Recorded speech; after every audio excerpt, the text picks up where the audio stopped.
Okay, hello again. I have to apologize on one thing. See, usually speaking, when I've been working with Pardo, when doing the faux amethyst, I've been using with the amethyst. And I don't have amethyst, I use the ametrine, and I forgot from when I did the faux banded amethyst that the ametrine is way darker and more concentrated than the amethyst. So when you're trying to do this, use about a quarter of what I used because it didn't get translucent enough. But anyway, let's talk about sanding, and this time I will be using. See, it barely has any kind of transparency. It's going to still be pretty, but oh well. I will be using the coarser um, sandpaper, and I will be starting with a 150, which is yeah. I just said that I forgot because normally I've been using the amethyst, not the ametrine, to get the full amethyst. And I forgot from when I was doing the banded amethyst that the ametrine is way more concentrated and darker than the amethyst is. So if you're using the ametrine to get full amethyst, use about one quarter of what I used. So I'll show you how much it means to use actually lower grits of sandpaper to finish your edges. Remember how I always say in my tutorials, don't waste time futzing for perfect edges when your clay is raw, because it can be fixed with just a few swipes of the hand when you're sanding. So I have here 150, unheard of, huh? 240, and then I'll go to 400. The idea is that when you use very low grit, you have to go not skip too many grits higher, because this, yes, it will bite into the polymer clay, but it will also scratch it. So if you skip too many grits, like going from a 150 to a 400, the 400 will not have the enough roughness to remove the scratches of the 150. So I go 150, 240, then 400. Okay.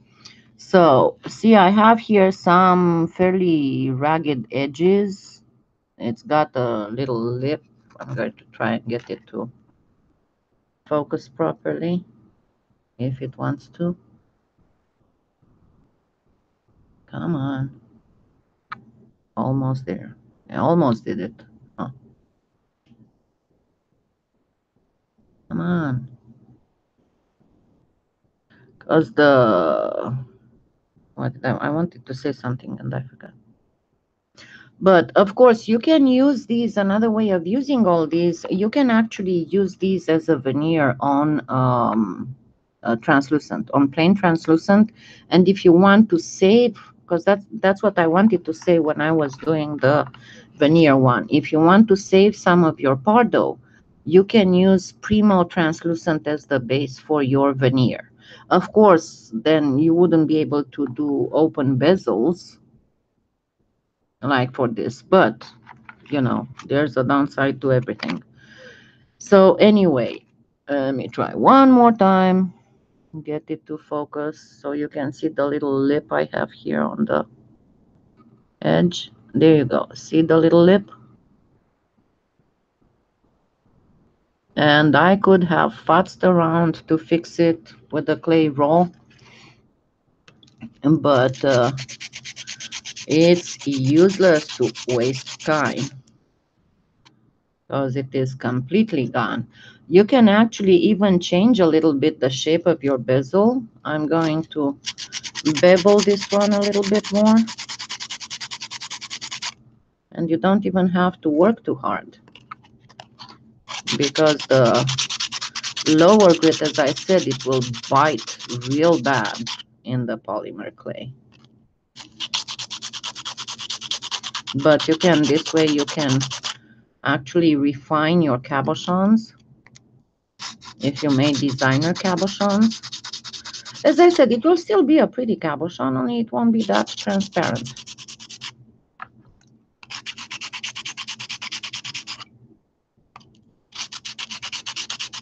And this is pretty much the only one that I'm going to use the 150 on. And then I'm going to go to 240.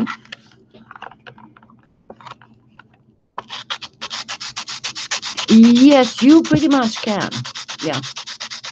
But as I said, you need to go after that very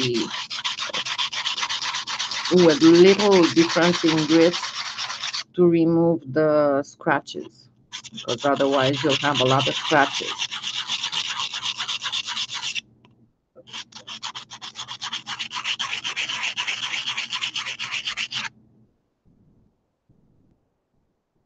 Yeah, I'm going to make a fairly sharp edge on this one to show you.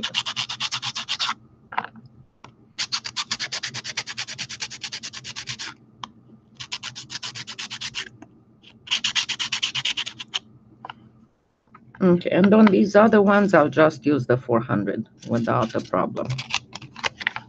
Now this, if you look in my Amazon influencer store, you will find there's a smaller package and the larger package. Oh, hi. You did. So there's in my Amazon influencer store, there's a smaller package of 42, I think, and the larger package of 72. They come from China, but they are packages where you have 3 of each from 150 up to 3,000 or 3,500. And they are very, very good price. So you get 42 up to 72 sheets total. They're about half the size of an A4. And they didn't take too long to get to me, honestly. And I like it that they don't disintegrate when you put them in water. To get what straight? Oh, this? You just go against the... Or another way to do it, you just get sanding sponges. There are some in the store too. Because on those ones, you can really do a straight edge. You just place the sponge on the table and you just rub the cabochon against it. And now we shall see what I keep telling you, that the secret for a good buffing is... Hello again, Teresa. The secret for a good buffing is a good sanding. And as much as it might sound more work going through, when you're talking gemstones, going through more grits, it's much easier and takes less time if you go through more grits closer in range of size than trying to use grits that are more far apart. Like if you would go with the 400, 600, 800, 1000, let's say 1400, 1800, 2000, it will take you less time to sand properly for buffing than if you would go 400, 800, 1200, 2000, because you need to work much more. As I said, the smaller the difference, the easier it will be for the higher grit to remove the traces of the lower grit scratches.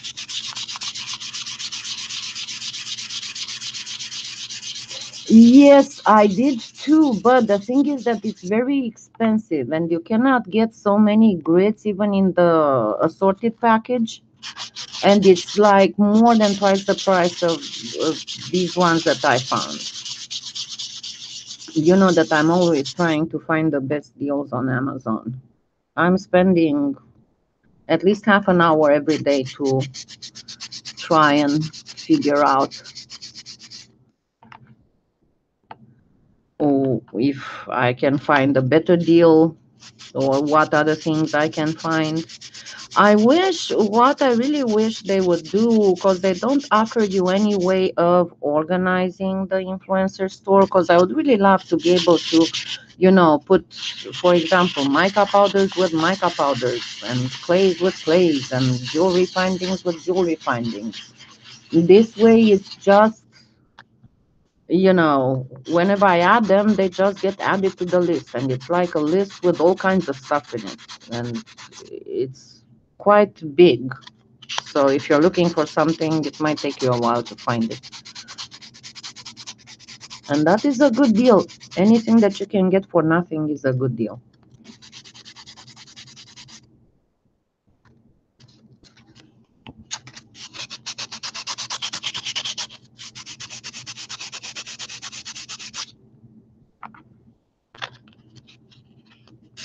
Yeah, and I sent them a suggestion on that.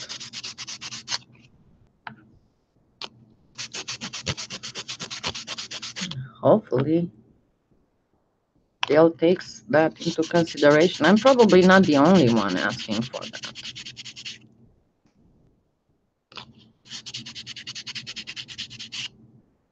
Okay. Now this should be much easier to sand, because they are.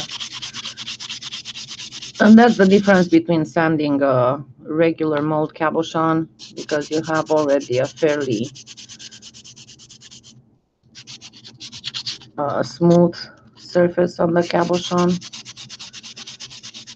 and the regular shape makes it easier to grip compared to a designer type cabochon. Yeah, I honestly wish that they would have made that polyfast much better quality. Oh, that is neat, Donna.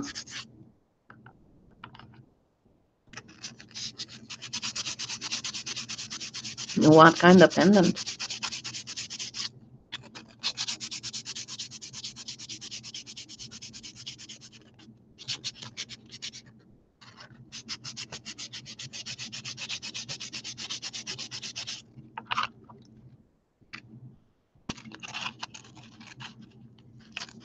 Okay, I might have to get up, because it's hard for me to hold my hands up.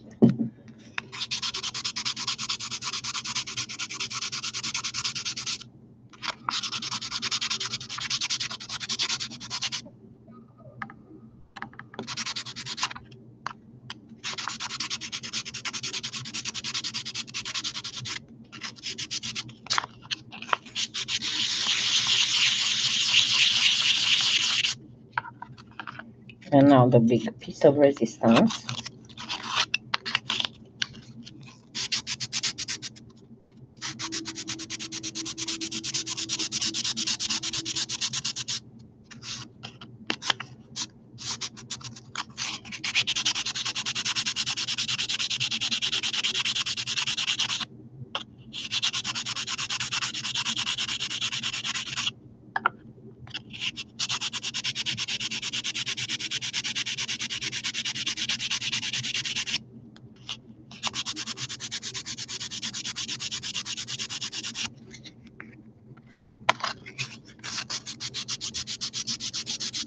I might even make this able to cut,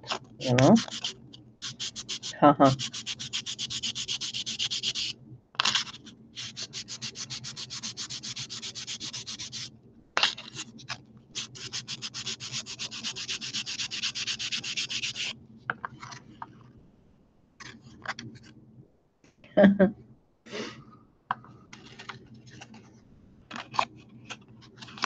Okay, so now this is the 600. Yeah, I could go to 800, but I prefer to go to 600 and then to 1,000.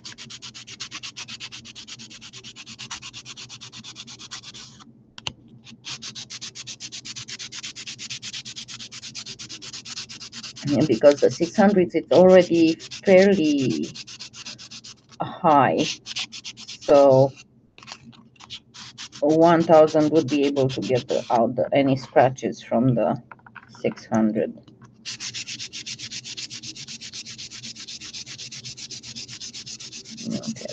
catch up on stuff. A butterfly with flowers on a purple ripple. That's pretty. You're gonna use the ripple cane?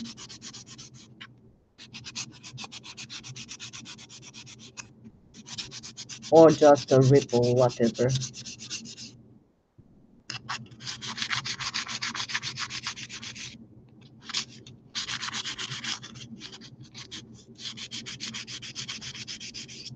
That's nice. You need to send me a photo.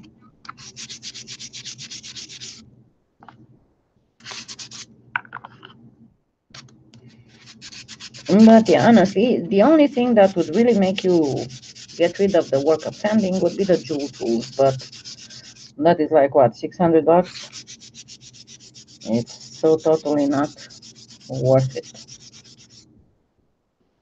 Unless you're a big jewelry maker and you do a lot of sanding and buffing and cabochons and faux gemstones and all that.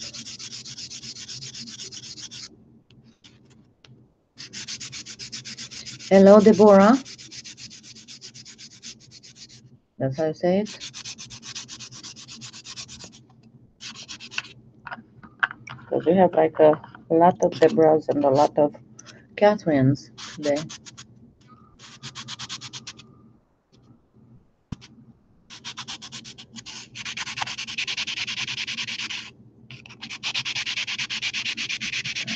Nice.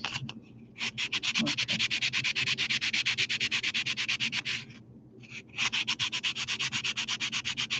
Oh, that's nice.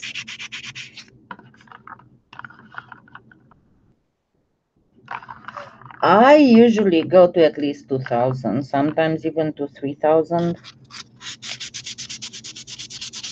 And sometimes it might happen that I buff, and if I don't like it, I might go and do a little bit more buffing with higher grit until I get the glass-like shininess that I want. Okay, so I'm pretty good for the 600, and I will use the 1,000. And this time I'm going to start putting them down because it's very hard to figure out just by touch.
Oh yes, it would.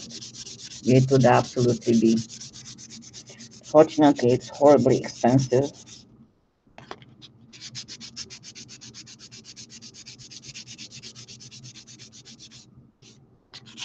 Yeah, I'm not very fond of using liquid clay for gemstone.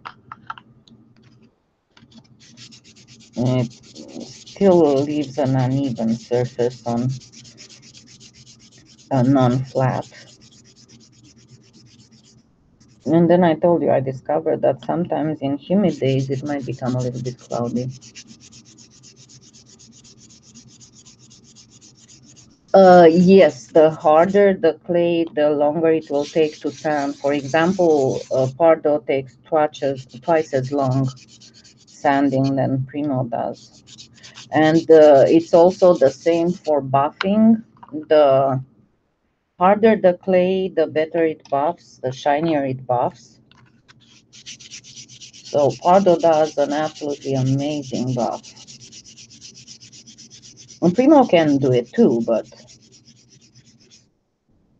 that's the thing about Pardo. And also what I said before, Pardo has another thing, has the sound of gemstones. If you drop it or if you clink two pieces together, it sounds exactly like stone. It doesn't sound like plastic like the other clay.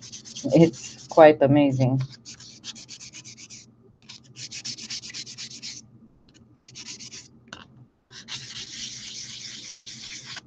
Also remember, if you're planning on doing an open bezel, it is very important that you sand and buff the back of the stone too.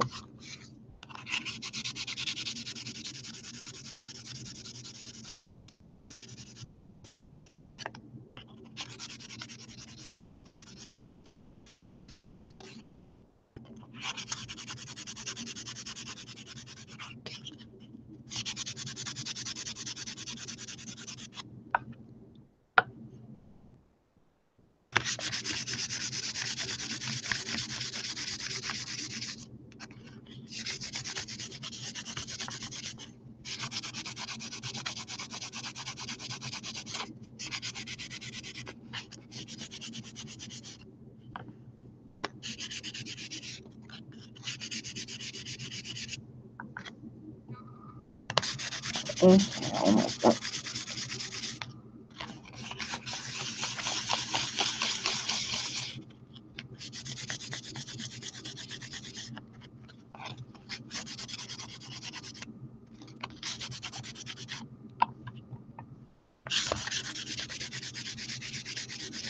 Now, of course, it would probably be, if I weren't doing it on camera, it would probably be better sanding because of the angle, and I told you I'm not in the best position for my hands to do this. But we'll still get a very nice buff, I promise.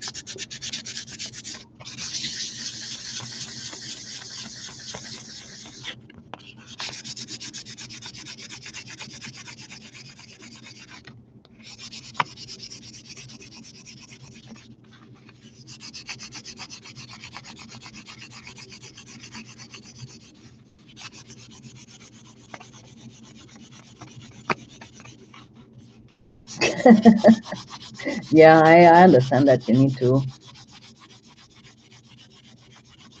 to know how to do it. It's a learning curve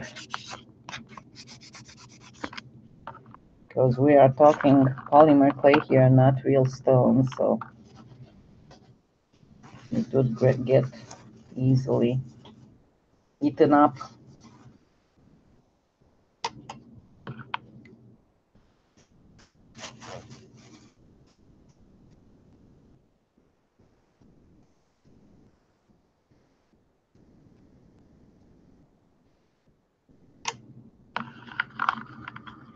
Pardo is not really hard. It gets fairly normal, only that it moves differently than other clays. I mean, to make a mokumegane with Pardo, you need to know what you're doing because it will not move like Primo in a mokumegane. You know how in Primo, when you press in one spot, it will kind of bring in everything surrounding. Pardo, no. If you press in one spot, it will press in that spot. It will not bring the surrounding areas in as well. And I think I am done. Let's get this out of the way and get the Dremel.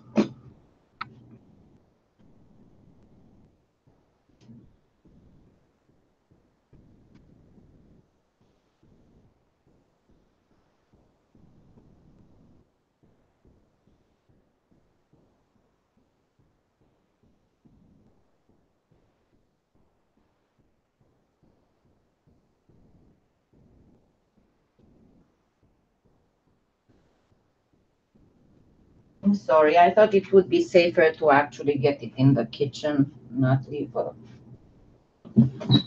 bowl of water laying around here. Alrighty.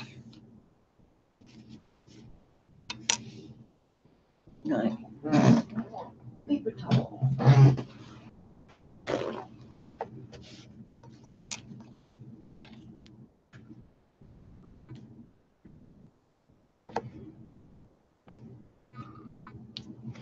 And what I find absolutely fabulous is how everything changes once you start buffing, especially when you're working on pearlescent stuff and pearl and mica shift effects. It's amazing how you don't get the full effect until you buff.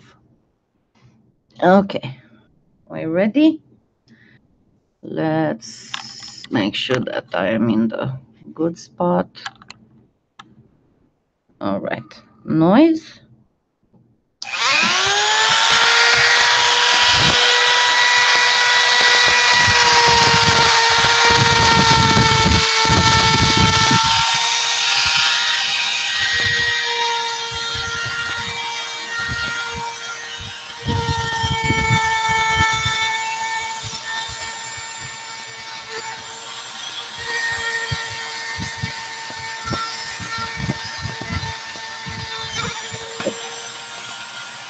Excuse me.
Hey.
Yeah, okay. Let me catch up on the chat, and I have some bad news. I think that we will put a stop to this. I'll make another Memorial Day special tomorrow to finish the other two, but I'm starting to hurt. So I'm amazed that I did so much. Let me catch up on the chat and we'll discuss about these. So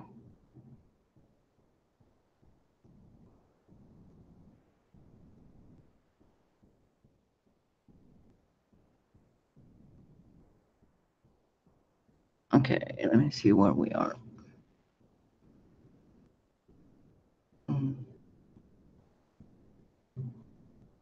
Yeah, so phone, get some Pardo from Polyclay Play. Because you cannot find it in the store. And Polyclay Play doesn't have a high shipping. It's really good.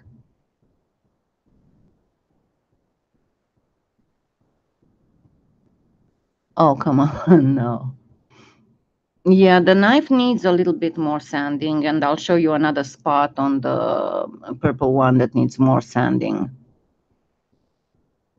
Okay, now let's study a little bit the stones, and I'm going to try and make the camera focus properly. So let's get the olivine, which I think that you can see that it came up quite pretty.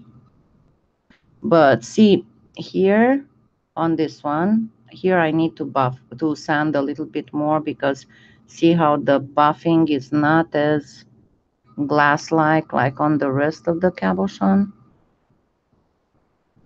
the very tip of the teardrop. But I'm trying to get this as close up focused as possible, so you can see that even the inside of the stone looks very olivine, oliviny.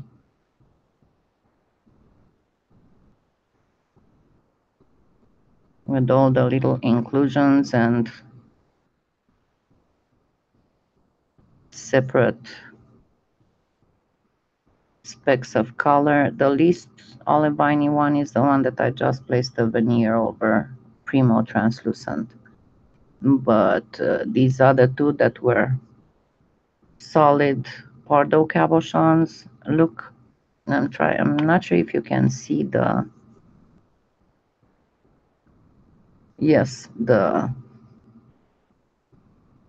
see the little lines here that form the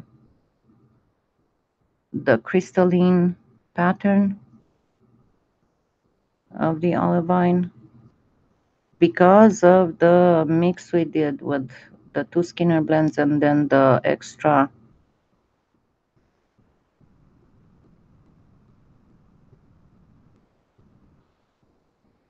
pure olivine Pardo. No, on this one, as I said, I completely forgot that the ametrine was way more, way stronger than the amethyst is. So this came up way too dark. It has no translucence whatsoever. I will redo this tomorrow with much more translucent and much less ametrine. Now the knife needs a little bit more sanding. It's got some spots where it's not shiny enough, but the rest came up very obsidian-y. Come on, camera. Come on, camera.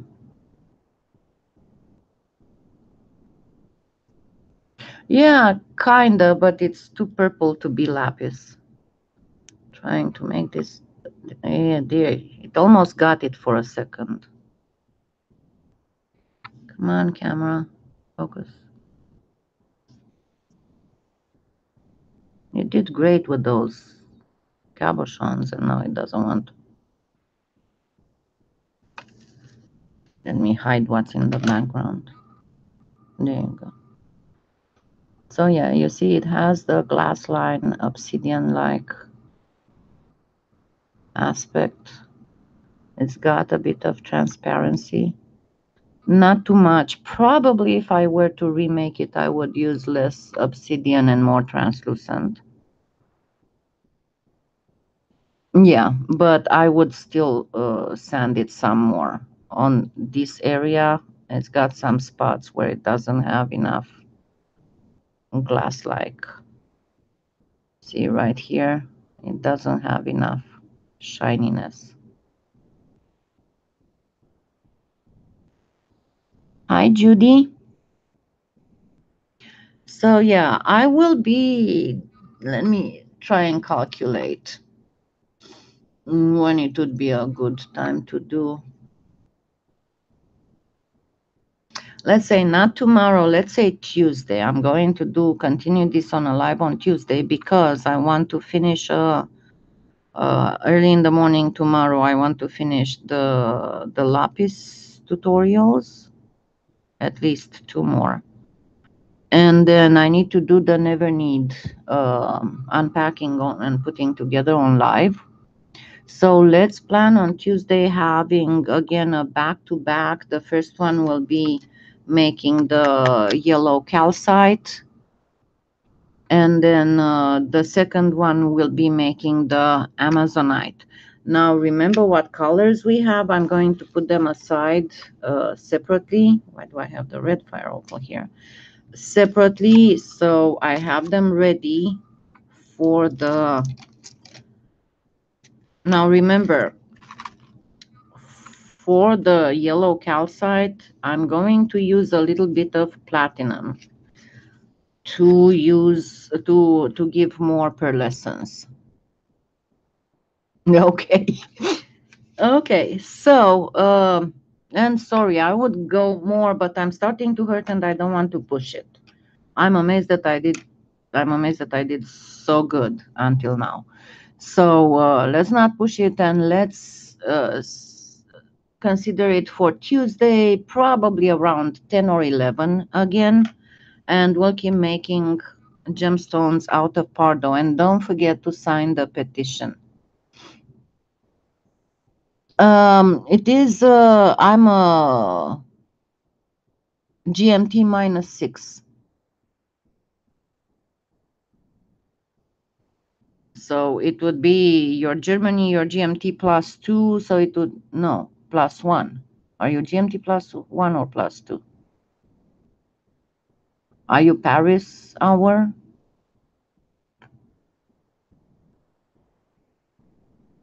Thank you, Deborah.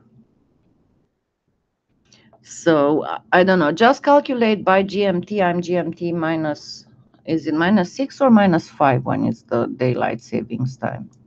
I'm Oklahoma City, so central US, what's called CDT. Let me see. What time is it? It's GMT is -2 or -5 now, -6 or -5 now.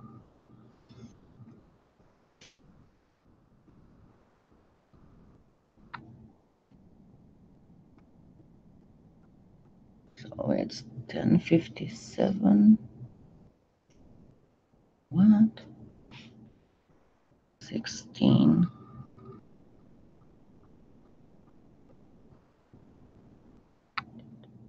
Yeah, I'm -6 because it's 4:57 here. So GMT -6, calculate that. So you'll know.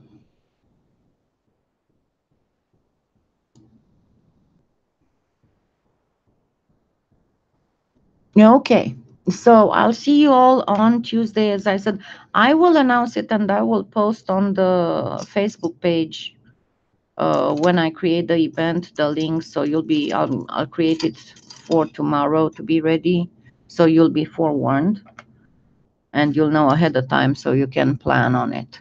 And again, once I rest a little bit, I will put all the links under all the lives that were today with the where to get Pardo in the US, where to get that was, and honestly, I looked for stores in Europe on the Pardo, and that Budley Crafts was the one that had the best price. And the shipping was very good, even for shipping to the US. And then I will be posting also the links to the Pardo petition.